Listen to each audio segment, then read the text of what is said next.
Hi and welcome to another BREWHA video. In this video we're going to look briefly at how to aerate your wort. Wort aeration is important in that it puts oxygen into the wort, which is necessary for the yeast in fermentation to build healthy cell membranes. Without the oxygen, the yeast cannot form as strong cell membranes, and this may lead to off flavors in your beer, and worst case it might even lead to the yeast not being able to finish completion due to growing alcohol levels inside the beer. So in order to put oxygen into the beer, you need a wort aeration stone. This is a 2-micron stone. It puts small bubbles up through the beer so that there is maximum interaction and diffusion from the air into the beer. So that wort aeration stone is available online. In addition, you're going to need a pump. There are a number of aquarium pumps that are available online for relatively inexpensive. From the very low, this Fusion Quiet Power 200 is about $15. We recommend, however, going with a slightly better pump. The Fluval Q2, for example, has about double the power output and double the PSI of the smaller model, and it also has a controllable dial on it to control how much air you're putting in. The extra power is useful because, particularly with the larger fermenters, there's quite a bit of downward water pressure on the air stone, and if you don't have enough power to get the air into the wort, then you're going to have very limited air going in. So to go, these pumps all come with a 1/8 inch hose barb.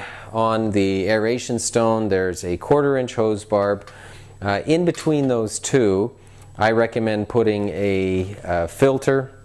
There are sterile syringe filters that can be found online on Amazon. They have the same size connectors as the pump, so they would fit very conveniently onto the pump. They just slide on it like that.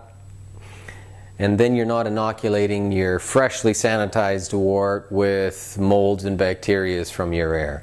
Once you've sanitized your hose, you're going to connect it up. This is standard aquarium sized hose, so it's going to connect to that filter. On the other side of it, you need an adapter to go from the 1/8 to the 1/4 inch, which is the size of the air stone. This adapter can be found on Amazon as well, through companies like Metal Air, for example. So that just connects to the air hose. The air hose goes into the sterile syringe filter. The adapter goes into the 1/4 inch hose, and the hose goes onto the air stone. The air stone is going to connect to the bottom side of the fermenter. We're going to open the valve on the bottom then, turn the pump on, and let air into the wort. It's recommended, if you're using pure oxygen, that you aerate for a couple of minutes. If you're using air, however, because the percentage of oxygen in air is only about 20%, it takes longer to do it, and for that it's recommended about 10 minutes. You probably want to do about 15 minutes if you're on the large 3-in-1 or BIAC. So that's it. If you have any questions about where to source any of this stuff or how to hook it up, or other questions about aerating your wort, feel free to send them in to us anytime using the form on the website. Thanks for watching.